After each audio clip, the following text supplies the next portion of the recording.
नमस्कार, माझं नाव निलेश बनसोड. आज आपण आरोग्य संवाद या विषयावर बोलणार आहोत. आरोग्य संवादामध्ये आयुर्वेदिक क्षेत्रातील जे नामांकित अशा आयुर्वेदिकच्या डॉक्टर आहेत, doctor Samina Pathan madam, doctor Samina Pathan Bargir madam. तर या बारगीर मॅडमला आपण एक विचारू आणि त्यांचं सगळ्यात आधी स्वागत करू. मॅडम, या ब्रॉडकास्टमध्ये आपलं स्वागत आहे. तर तुम्हाला सगळ्यात आधी एक प्रश्न विचारायचा आहे की आयुर्वेदिक क्षेत्रात आपली आवड आणि आपली एंट्री कशी झाली याबद्दल थोडी माहिती द्यावी. जी, सर्वसामान्य सर्व विद्यार्थ्यांसारखे मी पण विद्यार्थिनी, आणि जी काळाची रेस असते की आपण बार्क घ्यावे आणि आपण MBBS ला जावं, सायन्स किंवा विज्ञानाचे विद्यार्थी आहोत, आणि ह्याच अनुषंगाने तो विद्यार्थी त्या रणांगणात उतरतो. पण माझ्या बाबतीत असं आहे की ओपन कॅटेगरी म्हणा किंवा जे काही आहे की आपल्या काही क्षुल्लक मार्कांवरून आपलं पाश्चात्य जे विज्ञान आहे म्हणजे ॲलोपॅथिक ऍडमिशन नाही मिळू शकलं. तर माझ्याकडे 2 ऑप्शन्स होते की एक दंतचिकित्सा आणि दुसरा आयुर्वेद. ह्या दरम्यान माझ्या आयुष्यात माझी गुरु म्हणून माझी आई आहे. तिच्या पाहण्याचा दृष्टिकोन आणि आपण जेव्हा स्वतःला आकलन करतो की आपल्याला नेमकं काय करायचंय, तर माझ्या समोर हे सगळ्यात मोठं ऑप्शन होतं की दंतचिकित्सा हे लोकांच्या नजरेत ॲलोपॅथी नंतरची आणि आयुर्वेदापेक्षा वरचढ ही एक मानसिकता समाजामध्ये असते. हो, नक्कीच. आणि ह्या दरम्यान मग माझ्या आईचं ऍज अ गुरु म्हणून मला मार्गदर्शन होतं की दातांचा डॉक्टर हा फक्त दातांचाच आहे, बरोबर. त्याच्या व्यतिरिक्त तुमचं त्याचे लिमिटेशन्स आहेत. आणि स्त्री म्हणून तुम्ही काळाला मागे नाही लुटू शकत. तुम्हाला आली अंगाशी घेतली शिंगाशी हे धोरण एका स्त्रीच्या आयुष्यात असावा. तर आयुर्वेदामध्ये ऍडमिशन घेणं आणि त्यासाठी न्याय म्हणून की एक आयुर्वेदिक डॉक्टर हा सर्वांगीण सर्व शरीराचा आणि मनाचाही डॉक्टर होऊ शकतो. त्यामुळे तुमची चिकित्सेची व्याप्ती वाढते, जी की एक स्थानापुरती मर्यादित राहते. आणि स्त्री म्हणून ज्ञानाचा दागिना महत्वाचा, तसं तिच्यासाठी स्वावलंबन महत्वाचं. की दंतचिकित्सेमध्ये मी जर गेले तर मला मशीन्सवर आधारित चिकित्सा द्यावी लागेल.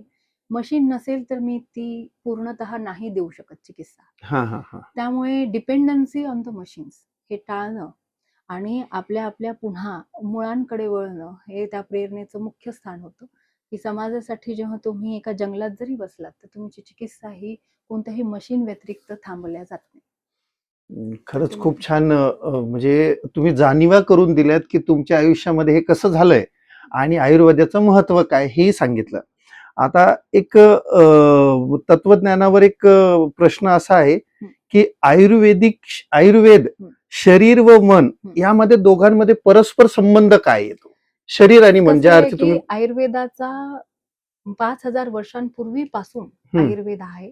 आयुर्वेदाचं उत्पत्ती आयुर्वेदामध्ये सांगितलं की तो शाश्वत आहे. म्हणजे तो अनादी काळापासून आहे, जो प्राणी मात्रांमध्ये पहिल्यापासून भिनलेला आहे. की एका मांजरीला कळतं की आपण काय खावं काय नाही, कोणत्या ऋतूत काय खावं, की फक्त आता काळांतराने माणसं विसरली, तो विषय वेगळा. पण आयुर्वेदाच्या बाबतीत शरीर आणि मन दोघांना चिकित्सा देणं म्हणजे स्वास्थ्य प्रदान करणं आहे. आता ही हेच म्हणतोय की फिजिकल आणि मेंटल हेल्थला आपण हेल्दी मानतो. त्याच्यामुळे आयुर्वेदाचं प्रयोजन आहे की स्वास्थ्यस्य स्वास्थ्य रक्षणम आतुरस्य व्याधी परिमोक्षणम, की जे आजारी आहेत त्यांना तुम्ही आजारातून चिकित्सा देऊन नीट करा, आणि जे आजारी नाहीत त्यांना सुद्धा तुम्ही त्यांच्या आरोग्याचं रक्षण करण्यासाठी चिकित्सा द्या. तर एवढं मोठं सार्वभौमत्व हे फक्त आयुर्वेदामध्ये मिळतं. वा, खरंच खूप छान. आता याच्यानंतरचा पुढचा प्रश्न असा आहे की जसे दोष असतात तर नेमकं कोणकोणते दोष असतात त्याबद्दल थोडी आम्हाला माहिती द्यावी. सर, आयुर्वेद चिकित्सा एक वैद्य म्हणून मला असं वाटतं की ही पूर्णच्या पूर्ण व्यक्तिपरत्वे बदलते.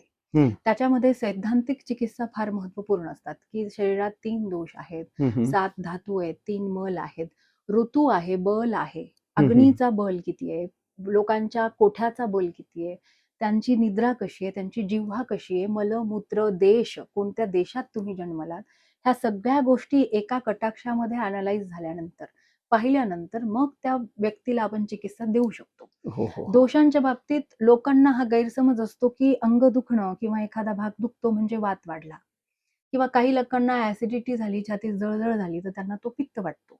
पण हा फक्त एवढा मर्यादित नाही, त्याची व्याप्ती खूप मोठी आहे. जे लोकांमध्ये अजूनही त्याचा प्रचार प्रसार कालांतराने होत राहील अशी अपेक्षा करते.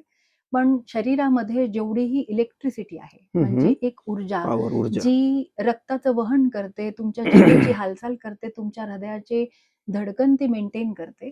ह्या सगळ्या गोष्टींचं नियंत्रण एक इलेक्ट्रिसिटी म्हणजे वात. वात. ओके. वाताला वायू नियंता प्रणिताचं सांगितलं. उच्च औचानाम नियंता प्रणिताच, म्हणजे नियंता तुमच्या जेवढ्या प्रणिता. हालचाली आहेत तो वात कंट्रोल करतो. बरोबर. पित्त म्हणजे फक्त ऍसिडिटी पुरतं मर्यादित नाही. पित्त म्हणजे तुमच्या पेशींमध्ये होणारी जी अन्नाची प्रक्रिया आहे, ज्याच्याला आपण ॲलोपॅथीमध्ये ॲनाबॉलिझम, कॅटाबॉलिझम म्हणतो किंवा मेटाबॉलिझम नंतर जी ऊर्जा तयार होते, त्या ऊर्जेचं तयार करण्याचं स्रोत हे पित्त आहे. ओके. आणि ज्यातून तुमची शक्ती निर्माण होते. आणि कफ म्हणजे फक्त बलगम पडणे, छातीत कफ होणे, सर्दी होणे म्हणजे कफ नाही. कफ म्हणजे तुमच्या शरीराची नरिशमेंट करण्याची ताकद, सर्व्हिसिंग सेंटर. Servicing centre. तर ह्या तिघांना सम अवस्था, साम्य अवस्था, न कोणता जास्त न कोणतं कमी, ह्याला अबाधित संतुलन ठेवणं, ठेवणं. ह्याला अबाधित ठेवणं म्हणजे स्वास्थ्य. ओके. तर वात वाढलेलाही आजार क्रिएट करतो, वात कमी झालेलाही आजार क्रिएट करतो. म्हणून तिघांचं समतोल हे 3 दोष. वात, पित्त, कफ. तर सम अग्नी म्हणजे अग्नीही बॅलन्स पाहिजे, कोठाही बॅलन्स पाहिजे, दोष पण बॅलन्स पाहिजे, तर तुम्ही स्वस्थ होणार. स्वस्थ आहात ह्याची परिभाषा आपण नमूद करतो. वाव, खरंच खूप खूप चांगल्या प्रकारे तुम्ही दोषांबद्दल विवरण दिलंय. अच्छा, अजून एक आता महत्वाचा प्रश्न असा आहे की आयुर्वेदातील आहार नेमकं काय असतं, किंवा आयुर्वेदावर आहारांचा विचार काय आहे, कशा प्रकारे आहार असले पाहिजे, त्याबद्दल माहिती द्या. आता आपण तंत्रज्ञानाच्या एक अशा युगामध्ये आहोत की पाणीपुरीची जेवढी किंमत आहे, त्या किमतीमध्ये आपल्याकडे ज्ञान अवेलेबल आहे. मग ChatGPT पण आता नवीन पद्धतीने एआयचं इन्फॉर्मेशन आहे. तर आहाराच्या बाबतीत 100 लोक आपल्याला आहार सांगतात, आपण घेतो पण, आणि जे काही न्यू ट्रेंड आहेत ते आपण फॉलो करतो. पण आयुर्वेदाच्या बाबतीत म्हणजे आयुर्वेदामध्ये आहाराच्या बाबतीत असं दिलंय की तुमचा देश कोणता आहे, तुम्ही कोणत्या स्थितीत राहता, म्हणजे जंगल देश आहे, अणुक देश आहे, तुम्ही देश कोणते, तुमच्या पोटाची अग्नी कशी आहे, तुमची मनस्थिती कशी आहे, तुमच्या ताटात षड्रसात्मक आहार आहे का, त्या रसांमध्येही कोणतं अगोदर खायचं कोणतं नंतर, ह्याचे नियम आहेत. ऋतूचा प्राबल्य फार महत्वपूर्ण आहे, की तुम्ही ऋतू विरुद्ध खातायत का, किंवा तुम्ही गुण पाहणं अपेक्षित आहे की आहारामध्ये तुम्ही उष्ण आणि थंड एकत्रित खाताय, किंवा तुम्ही गरमीमध्ये भर उन्हात विरुद्ध आहार खाताय का. तर आहार संकल्पना ही खूप मोठी आहे. पण तुमच्या अग्नीला, तुमच्या देशाला, तुमच्या पोटाला लागणाऱ्या मात्रेला, हे प्रत्येकाची वेगवेगळी आहे. प्रत्येकाची मात्रा वेगळी आहे, की एखादा व्यक्ती 2 भाकऱ्या खातो म्हणजे सगळ्या जगाने 2 भाकऱ्या खावं हा नियम नाही. तुमची क्षुधा, त्याच्यावर तुमच्या देशानुसारचा आहार हा नियोजित केला जातो. तर त्याला एका मुलाखतीत बांधणं खूप अवघड आहे माझ्यासाठी, पण की एक वैद्य हे तुम्हाला तपासल्यानंतर तुमचा आहार निर्धारित करतो, आणि मी त्याला आहार मानते.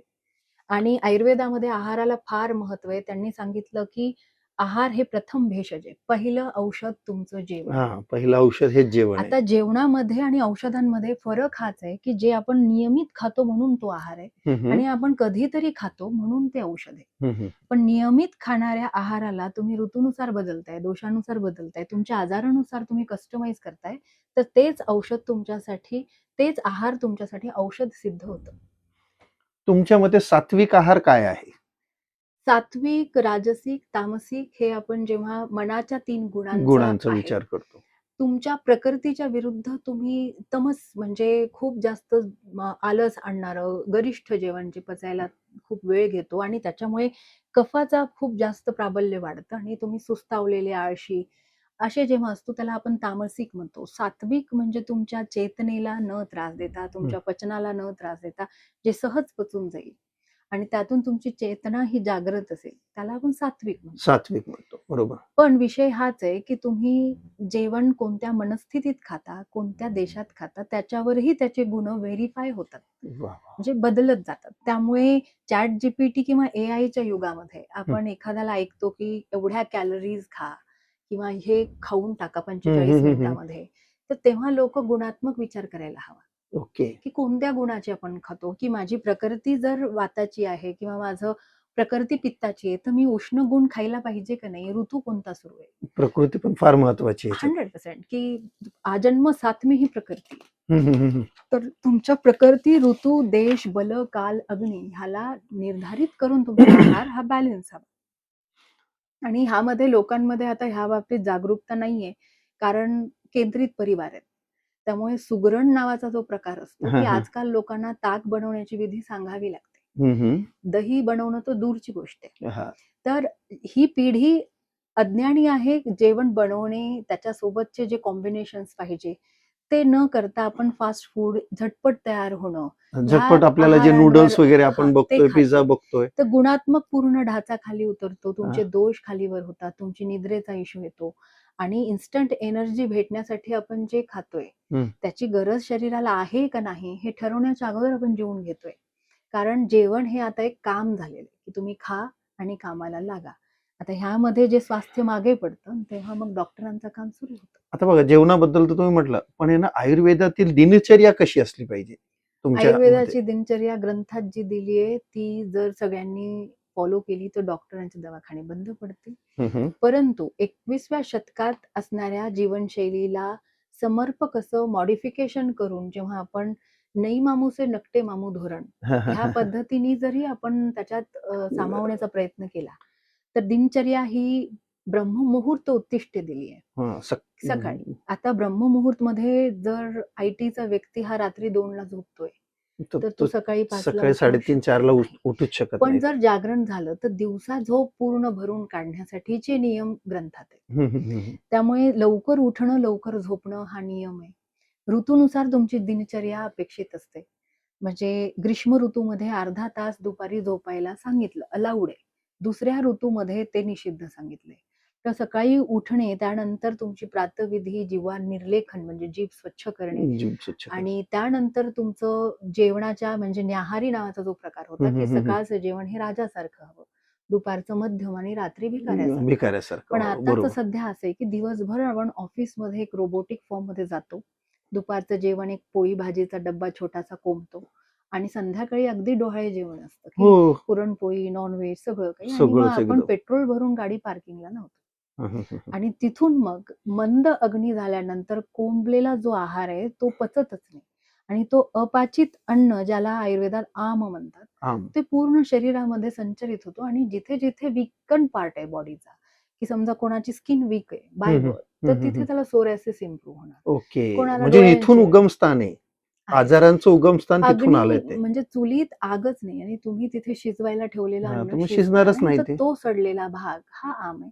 त्यामुळे पहिला नियम आहे आयुर्वेदात, की सर्व रोगो अपि मंदाग्नी. हं, सर्व हं. रोगांचं मूळ कारण हे मंद अग्नी आहे. हं, हं, हं. की जास्त अगोदरचं जेवण पचलं का नाही, ते पाहून मग दुसरं जेवण हवं. तर आपण फक्त खायचे म्हणून खाऊन घेतोय, तर अगोदरचं पचलं की नाही हे पाहून तिथे नियम असतात. तर ब्रह्ममुहूर्त उत्तिष्ठे जीर्ण परीक्षते सांगितले, की उठल्यानंतर तुम्ही हे परीक्षण करा स्वतःचं, की ते कशात? पचलंय का नाही पचलं. हो, हो. नाही पचलं तर परत झोपायला सांगितलंय. पण तुम्हाला जेव्हा थंपंच करायचं असतो, हां. आपण हे नाही करत. नाही, मग दैनंदिन जीवनात त्याच्यासाठी ते शक्य होत नाही. नाही होत. तर त्याच्यासाठी तुम्हाला एक वैज्ञानिक तुमच्या जीवनशैलीला समर्पक असा आहार, दिनचर्या, ऋतुचर्या घेऊन मग त्याच्यावर त्यांनी अवलंब करावा. हं, हं, हं. जेणेकरून आयुर्वेदालाही न्याय मिळतं आणि त्या व्यक्तीलाही न्याय मिळतो. पण एआय म्हणा किंवा व्हिडिओ, Insta ह्याच्यावर आपण ज्ञानाच्या बाबतीत मी त्याला ज्ञान म्हणू नाही शकत, कारण तुमच्याकडे विकल्प भरपूर आहेत आणि विकल्प हा नेहमी संभ्रम क्रिएट करतो. ज्ञान हा स्थिर असतो. ज्ञान हा स्थिर असतो. स्थिर बरोबर. असतो. त्यामुळे एआयच्या किंवा ऑनलाईन मीडियामध्ये जे काही नॉलेज आहे, ते फक्त एक विकल्प आहे, जे तुम्हाला अजून कन्फ्यूज करतं. त्यामुळे ह्यावर एकच उपाय असतो, की वैद्यांना भेटणे आणि त्यांच्या कर्वे आपल्या आपल्या प्रकृतीचं विश्लेषण झाल्यावर तुमचा आहार, निदान, ऋतुचर्या ह्या सगळ्या गोष्टींचं तुम्ही कागद घेणे आणि फॉलो करणे. वाह! वाह! खरंच खूप छान. आता जसं तुम्ही आहे ना जे व्यक्ती ऑफिसला जातात, काम हं, करतात त्यांच्याबद्दल म्हणलं. हं. विद्यार्थ्यांसाठी काय नियम राहतील किंवा कसं करायला पाहिजे? माझं तर मी थोडंसं स्पष्ट बोलते सर, की विद्यार्थी जे पालक आहेत, हं, हं. त्यांचे ते पाल्य आहेत. हो. त्यामुळे विद्यार्थ्यांना नियोजन देताना पहिलं पालकांनी नियोजनात यावं लागतं. हं, आणि विद्यार्थ्यांच्या बाबतीमध्ये मोबाईलवर झालेला जो अभ्यास आहे, हं. त्याच्यामुळे तुमच्या मेंदूला जे जास्त संवेदना आहेत किंवा आत्ताची पिढी ही ब्लॅक एंड व्हाईट पुस्तकं वाचण्यात तेवढा रस घेत नाही, जितकं ती ऑनलाईन समजण्यात ऑनलाईन घेते. जे पाहिजे. त्यामुळे ऊर्जेचा क्षय हा जास्त फास्ट आहे त्या हो, मुलांमध्ये. हो, हो, हो. त्यामुळे तुमचं जेवण निवडताना हा असा असायला हवा, की जो ऊर्जा देईन मात्र वेट वाढवणार नाही किंवा पचन बिघडवणार नाही. तर पाल्यांनी नेहमी पुन्हा मुलांच्या सर्वांगीण विकासासाठी समर्पक संतुलन आहार डॉक्टरांना विचारावा. हं, हं, हं. आता ॲडव्हर्टाइजमेंट आहेत, ह्या सगळ्यांमध्ये ते म्हणतात, की तुम्ही बोर्नव्हिटा द्या. मी नाव नाही घ्यायला पाहिजे, पण असे खूप काही सप्लिमेंट असतात, सप्लिमेंट्स की घ्या म्हणतात ते. DHA वाढवणे किंवा हाईट वाढवणे किंवा न्यूट्रिशन कमी पडतंय. हं, हं, हं. मग सगळेच आटे मिक्स करून तुम्ही मल्टीग्रेन देता. हं, तर माझा प्रश्न हा असतो, की निसर्ग हा एका ऋतूत एकच धान्य देतं. हं. त्या ऋतूत ते खाणं अपेक्षित असतं. हो, तुम्ही बरोबर. मल्टीग्रेन ऋतूनुसार न्यूट्रिशनच्या आहार नावावर महत्वाचा आहे. आपण मध्ये टाकतो आणि पुन्हा तिथे आपण अनबॅलन्स्ड करतो त्याला. गुणविरुद्ध जातो. हं, हं, हं. की थंड आणि गरम एकदाच म्हणजे गहू हा तुमच्या वेगळ्या गुणांचा आहे, ज्वारी तुम्ही मल्टीग्रेन त्यांना दिलं. हं, हं. आणि विद्यार्थ्यांच्या बाबतीत असं आहे, की अतिरिक्त पोषण हे त्यांना लवकर बिघडवतोय. जुन्या काळामध्ये पोषणाच्या नावावर असं विशेष नव्हतं, पण शारीरिक मेहनत भरपूर होती, हं, हं, मानसिक हं. कमी होती.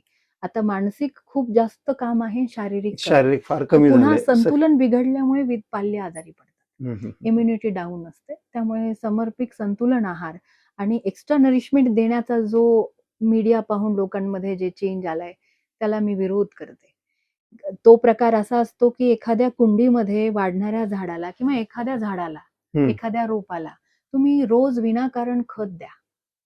तर त्याची मुळं ही कधीच खोलवर जात नाही, कारण तुम्ही त्याच्या गरजा वरवरतीच वरवरतीच भागवताय. भागवता तर म्हणून त्याची एक स्वतः वादळ कार्यप्रणाली कमी तर होते. एक वादळ खूप पुरेसं आहे त्याला आडवं पाडायला. तर अतिप्रेम, अति न्यूट्रिशन हो. ह्याच्यावर नियंत्रण पाहिजे, की अतिही गरजेचं नाहीये आणि कमी पण नाही. त्याचं संतुलन महत्त्वपूर्ण आहे. वाह! वाह! खरंच खूप छान. आता एक महत्त्वाचा प्रश्न. हं. आयुर्वेदामध्ये आपण बघत आलो पंचकर्म. हं. तर पंचकर्म नेमकं काय असतं? त्याचे काय फायदे आहेत? त्याबद्दल थोडी माहिती द्या. बरं. आयुर्वेदामध्ये चिकित्सेमध्ये सर शमन आणि शोधन असे 2 वेगळ्या कॅटेगरीज आहेत. शमन म्हणजे आपण मेडिसिनल आहार, ऋतू, दिनचर्या अशा पद्धतीने आपण चिकित्सा देतो. पण जेव्हा शोधन करायचं असतं, की हं. आपण पूर्ण बॉडीच क्लीन करतोय, हं, हं, हं. तर त्यामध्येही रोगी लोकांचं पंचकर्म वेगळं आणि जे स्वास्थ्य ऑलरेडी जे स्वस्थ आहेत, हं. त्यांच्यासाठीचे पंचकर्म. तर ह्या पंचकर्मामध्ये 5 कर्म आपण नावामध्ये पाहतो, की वमन, विरेचन, नस्य, शिरोधारा, बस्ती ह्या हं, प्रकारे. हं, हं. तर हा ऋतू समर्पक हे शोधन असतात. ओके.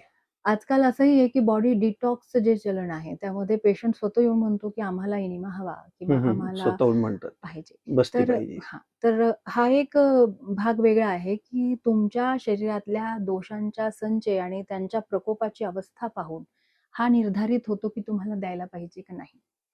आणि त्यावरच तुमचं स्वास्थ्य असते. म्हणजे जिथे सुईनी काम करायचे तुम्ही शमन चिकित्सा आणि जिथे तलवार काढायची ती शोधन. अच्छा. तेव्हाही वैद्य गरजेचे आहेत. हं. आणि पंचकर्मामध्ये शरीर, मन आणि सगळ्या शरीराचे सगळे धातू समअवस्थेत आणून आपण डिटॉक्स जे म्हणतो, ते डिटॉक्सिफाय. त्याच्यामध्ये करणं. तर वर्षा ऋतूमध्ये जसं इनिमा शोधन आहे, हं, बस्ती हं, हं, हं. चिकित्सा, ती द्यायला हवी. तुम्हाला विरेचनाचा काळ दिलाय. सगळ्या गोष्टींचा दिलाय. व्यवस्थित आहे. एक काळ निर्धारित केलेला आहे प्रत्येक ऋतूनुसार. हो. आता अजून एक गोष्ट अशी आहे, की जसं आयुर्वेदामध्ये बघितलं आपण हे सर्व काही शरीरासाठी करतोय. हं. तर मानसिकरित्या वेदाने आपल्या मानसिकतेवर काय परिणाम होतात? आयुर्वेदच एकमेव जगातला असा एक शास्त्र आहे ज्याच्यात मनासाठीची विवेचन दिलेलं आहे. हं, हं. मनासाठीच्या चिकित्सा दिलेल्या आहेत. हं, हं, हं. आणि त्याच्यामध्ये द्रव्य संग्रह म्हणून एक शब्द येतो, की खादिन्यात्मा. ख आदी म्हणजे पंचमहाभूत. आत्मा, मन, काल, दिशा ह्याला 9 द्रव्य संग्रह सांगितलं. त्यात मनाचाही येतो, की मनाचं आहे. चेतन आणि अवचेतन. हं. मन एक आहे का नाही ह्याच्यावर विवेचन आयुर्वेदात आढळतं. ओके. आणि मनाला फार मोठं महत्व आहे, की जर एखाद्या रुग्णाला असं वाटलं, की त्याला सापाने दंश मारलाय, जेव्हा की वैद्याला माहिती की तो काटा टोचलाय. तर आम्हाला असं सांगितलंय, की पेशंटला मात्र शंका आहे, की त्याला सर्पदंश झालाय. पण वैद्याला हे खात्री आहे, काटा दिसतोय डोळ्यांनी पाठीत हं, हं. टोचलेला, की तो काटाच आहे. तरीही आम्हाला निर्देश आहेत, की त्याला सर्पचिकित्सा द्यावी. कारण तुमचं मन हे ते केमिकल्स बनवतं, ती विषाक्तता शरीरात डेव्हलप करतं, जी मनाच्या कंट्रोलमध्ये आहे. त्यामुळे आयुर्वेदात शंका-विष नावाचा एक प्रकार येतो. शंका-विष. विष. की शंका ही पर्याप्त आहे विष विष. क्रिएट करायला. हां, हां, हां. तर कोरोनाच्या काळामध्ये पण पाहतो किंवा आपण धाकधुकीच्या ह्या जीवनशैलीमध्ये थोडाही स्ट्रेस आला, की तुमच्यामध्ये ती विषाक्तता तयार करायला वेळ हं, लागतो. हं. म्हणून मनाला कंट्रोल करणे, साधना म्हणजे यम, नियम, आसन, प्राणायाम, प्रत्याहार, ध्यान, धारणा, समाधी. तर ह्या गोष्टींनी आपण आपल्या मनाला कंट्रोलमध्ये ठेवणे, संतुलन साधणे, की रजतम वाढला का, की सत्वच फार जास्त आहे. हो, हो, ह्याचं हो. संतुलन मेंटेन करणं हे आपलं कर्तव्य असतं. मग त्या गुणांचाही विचार करणं फार मनाचे गरजेचं आहे. गुणच ते 3 आहेत. आणि पंचकर्माबद्दल काही गैरसमज पण आहेत. तर त्याबद्दल काही बोलू शकताल तुम्ही? गैरसमज असण्याचं कारणच नाहीये, की जर तुम्ही एका चांगल्या वैद्याकरवी पूर्ण परीक्षणानंतर जर पंचकर्म केलं, हं. तर काही त्रास नसतो. पण आवडतो आणि बॉडी डिटॉक्स आहे आणि पेशंट म्हणतोय, की मला हे करायचंय आणि त्याच्या इन्फ्लुअन्समध्ये जर वैद्यांनी चिकित्सा दिली आहे, हं, हं, हं. तर व्यापत त्याचे नक्की होऊ शकतात. आणि हा त्याच्या व्यक्तिपरत्वे किंवा चिकित्सा परत्वे झालेले त्याच्यामध्ये व्यापत असतात, म्हणजे कॉम्प्लिकेशन असतात. पण तुम्ही जेव्हा अंडर गाईडन्स असता आणि गरज असेल तेव्हाच, तर त्याच्यापेक्षा सुंदर हो, आता तुम्ही चिकित्सा सांगितलं जसं वात, पित्त, कफ असे काही दोष असतात. हं. मग त्याला जर संतुलन बरोबर केलंय, हं. तर साहजिकच गैरसमज साहजिकच राहणार आहे, की नाही. तुम्ही पंचकर्म घ्यायला आलात, तुम्ही पंचकर्म केलात, पण त्याच्यानंतर संसर्जन क्रम नावाचा एक आहार विधी असतो. हं, हं. ज्याच्यात अजिबातच 6 दिवस कोणत्याही प्रकारचं नॉर्मल फूड नसतं. हं, हं, आम्ही हं. दिलेलं फूड खावं लागतं.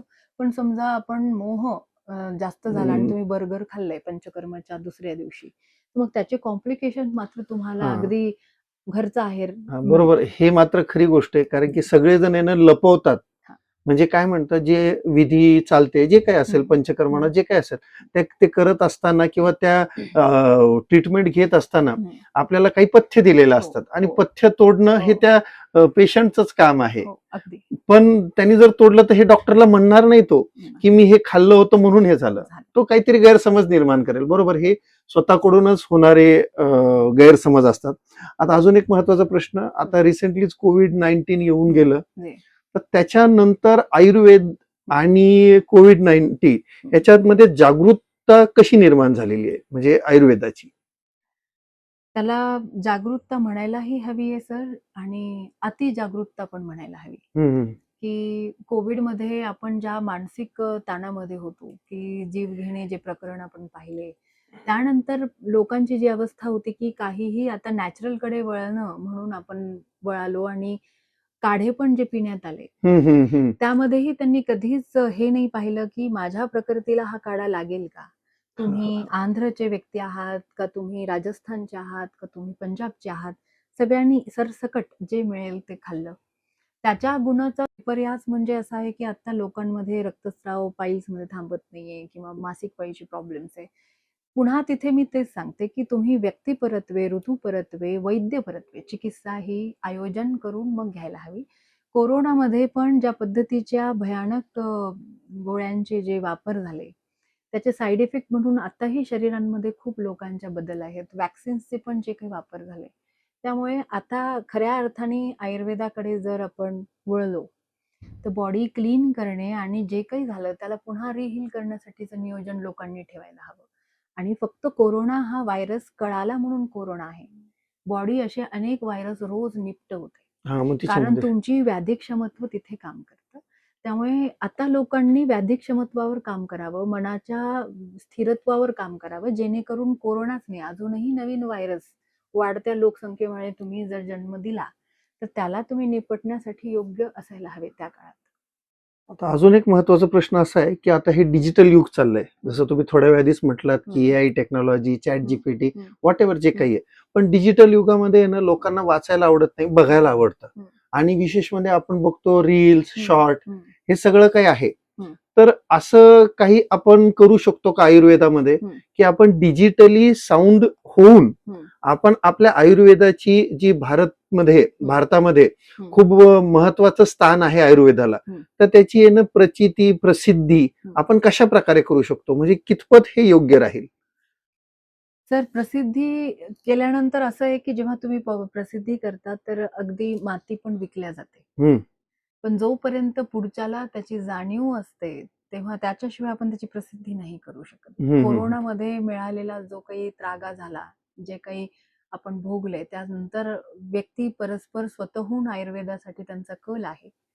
राजाश्रय आता कुठे जाऊन आयुर्वेदाला मिळाला एवढ्या वर्षांमध्ये, जो की पहिल्यापासून शाश्वत आहे. तुम्ही मानलं नाही तरी आयुर्वेद तुमच्या बॉडीमध्ये आहेच आहे. जी भेंडी भाजी तुम्ही खाताय ती मध्ये जाऊन काय काम करते ह्याची सिद्धांत आणि त्याची मांडणी म्हणजे आयुर्वेद आहे. तर आयुर्वेद हा कधी आपल्यापासून दूर नाहीच आहे. फक्त तंत्रज्ञानाच्या युगामध्ये व्यक्तींनी अंतर्मुख होणं अपेक्षित आहे, की आपण नेमकं काय करायला हवं, त्यांना त्यांचे ध्येय माहीत असायला हवे. शरीराला घेऊन, मनाला घेऊन, समाजाला घेऊन आणि नंतर ही सगळी देशभक्ती सिद्ध होणार आहे, की उद्या जर आपल्याला आपल्या देशाची गरज असेल, आपल्या शरीराची गरज असेल, तर आपण 5 किलोमीटर नाही चालवू शकत. हो हो, तर देशभक्तीची व्याख्या पुन्हा पुनर्गठित करायची वेळ आहे, नक्कीच की नक्कीच. भारतामध्ये 10 म्हणजे 100 लोकांमध्ये एक व्यक्ती जाड दिसायचा पूर्वी. आता 100 एक व्यक्ती रोड दिसतोय. हम्म. आणि जीवनशैली बदलल्यामुळे पहिलं किंवा टीव्हीचा विचार. आकार ओनिडाचा खूप मोठा होता हा आणि माणसं सुकडी होती. हा. आता माणसं जाड झाली आणि टीव्ही फ्लॅट झाले. खरंच खूप त्यामुळे छान उदाहरण आहे. कोणत्याही गोष्टीचा अतिरेक हा जीवघेणा असतो किंवा तो खूप बेकार असतो. म्हणून बेकार नेहमी मनाचा विषय असो, तंत्रज्ञानाचा असो का चिकित्सेचा, तुम्हाला नेहमी संतुलनाकडे जावं लागतं आणि संतुलनाशिवाय पर्याय नाही. त्यामुळे तंत्रज्ञान वापरा, पण त्याला कुठे थांबवायचं हे संतुलन तुमच्या स्वतःवर अवलंबून आहे. किती खायचं, कधी खायचं हेही संतुलन तुमच्यावर आहे. त्यामुळे प्रत्येक व्यक्ती हा इटसेल्फ डॉक्टर आहे केव्हा, जेव्हा तो अंतर्मुख होतो.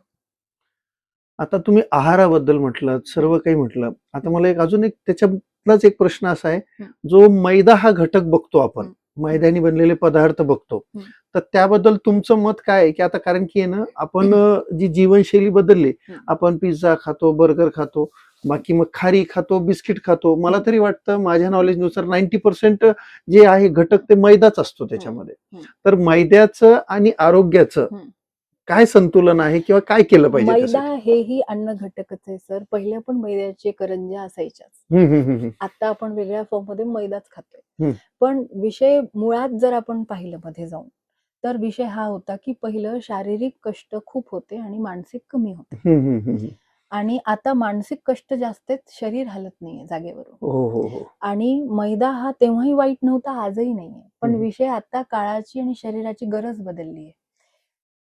एखादा बिहारचा कामगार आहे, जो सत्तूचे 2 ग्लास पाणी पिऊन तो 4 माणसांना हातगाड्यावर ओढून नेतो. त्याला 2 ग्लास सत्तू इनफ आहे पूर्ण दिवसासाठी. किंवा एखादा दगड फोडणारा माणूस आहे, त्याला 2 भाकरी सकाळ संध्याकाळ विषय संपला.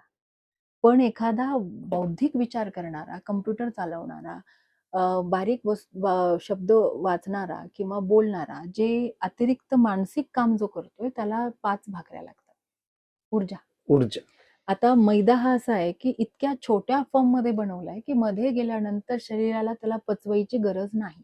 तो 2 मिनिटात पचवेन आणि डायरेक्ट स्टोरेजला टाकेन. आपल्याला अशा जेवणाची गरज आहे भारतीय संस्कृतीमध्ये, की मध्ये गेल्यानंतर शरीराला त्याला पचवायला वेळ लागायला हवा.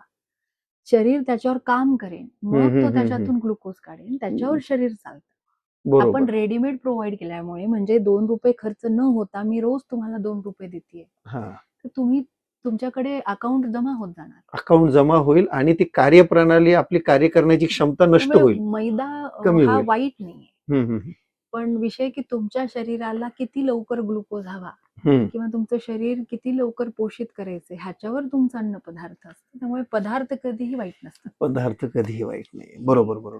पण भारतीय संस्कृतीचा जो आहार विनिमय आहे किंवा ज्या पद्धतीचं आपलं परंपरागत आहार आहे, तोच आपलं औषध आहे. आपण थंड प्रदेशातली जी लोक आहेत, जसं स्वित्झर्लंड आहे, अमेरिका आहे, इकडे थंड आहे म्हणजे त्यांचा अग्नी दीप्त असतो. त्यामुळे ते नॉनव्हेज पण खाऊ शकतात, ते दारूही पिऊ शकतात, ते मैदाही खातात, कारण त्यांना इन्स्टंट एनर्जी हवी, कारण अग्नी दीप्त आहे थंडीत. आता तुम्ही तिथलं वातावरण तसं असल्यामुळे त्यामुळे ते काही पचवू शकतात. अग्नी दीप्त आहे, अग्नी. इथे तुमचा अग्नी 45 डिग्री मध्ये आणि त्यात तुम्ही इन्स्टंट कार्बोहायड्रेट वाले पदार्थ खाताय, तर डेफिनेटली गोडाऊन्स भरणार. बरोबर, नक्कीच एकदम. अजून एक महत्वाचा प्रश्न आहे, जसं आता आपलं महाराष्ट्र, आता मराठी संस्कृती खूप मोठी आहे, प्रचलित आहे.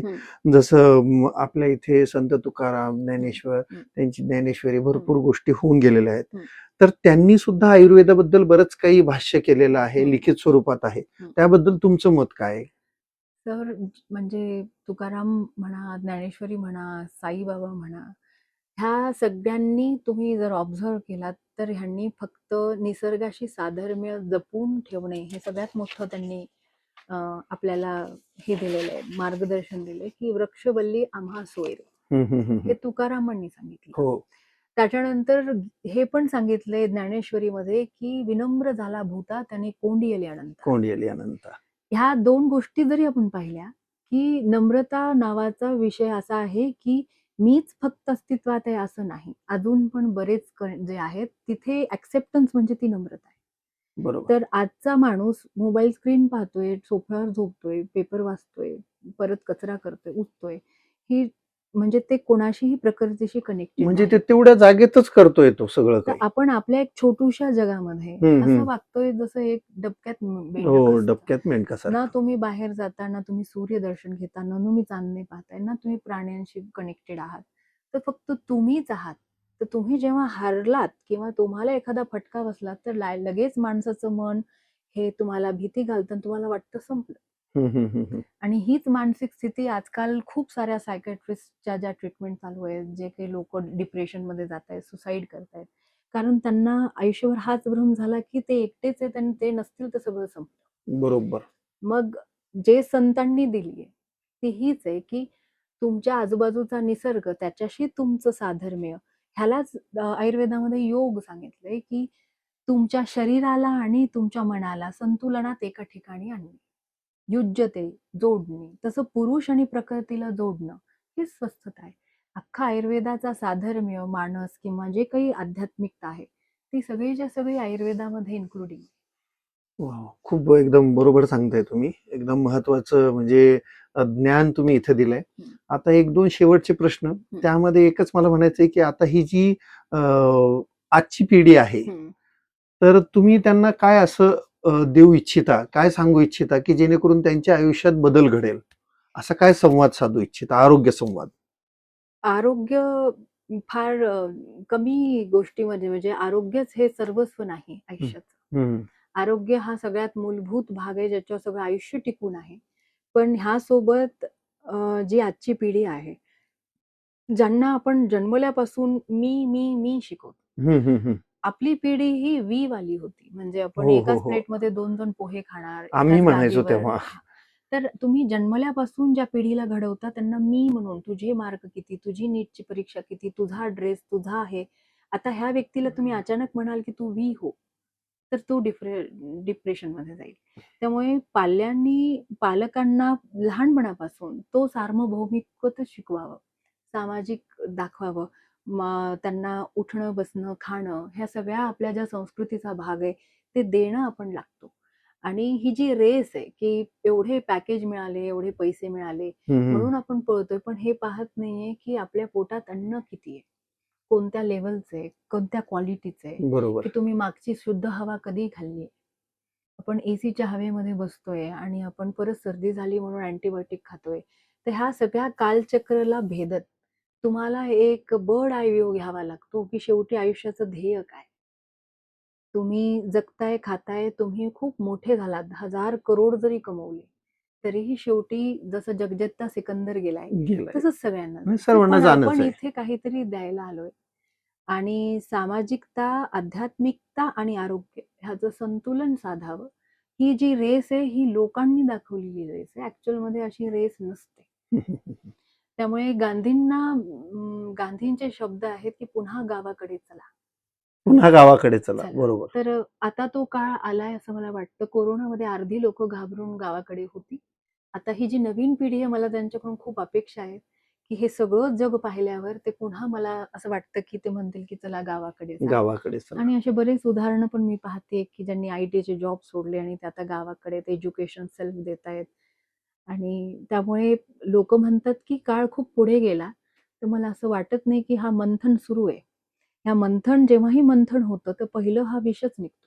विषच निघते, बरोबर. आणि कोरोनामध्ये तो विष निघून गेलाय. आता हम्म. जे आहे ते 13 रत्न निघतील अशी अपेक्षा करते 13 आणि रत्न शेवटी अमृत अमृत निघेल. मिळेल हे फायनल आहे. आणि आयुर्वेदो अमृताणाम हे जे वाक्य आहे हे सिद्ध होतं. नाही नाही, बरोबर, एकदम. मॅडम, खरंच तुम्ही खूप चांगल्या प्रकारे आपल्या व्ह्युअर्सला, आम्हाला सगळ्यांना नॉलेज दिलंय. आणि आता फक्त एक आव्हान काय करायचंय, शेवटचा प्रश्न सगळ्या व्ह्युअर्सला. आता तुम्ही उत्तर दिलंय, बरोबर आहे. आता एक आव्हान काय करताल तुम्ही, की कशा प्रकारे जीवन जगलं पाहिजे आयुर्वेदामधून? मी अगदी नियम देणाऱ्या डॉक्टरांपैकी अजिबात नाही, हम्म. की मी म्हणाले की तुम्ही फलानं 2 वेळेस खा, हम्म. किंवा मी म्हणाले की लौकी ज्यूस प्या, आता पूर्ण इंडिया लौकी ज्यूस पिईन. हम्म. आणि ते हे नाही बघणार की मी कुठला आहे, हम्म. मी प्यावं का नाही प्यावं. कुणी म्हटलं आणि आपण फॉलो करतो. त्यामुळे मी त्या सगळ्यांना हे सांगते की नुसतंच फॉलो करण्याच्या ऐवजी पहिलं अंतर्मुख व्हा, की तुम्ही कोण आहात, काय करायला हवं आणि कुठपर्यंत जायला हवं आणि कुठं थांबायला हवं.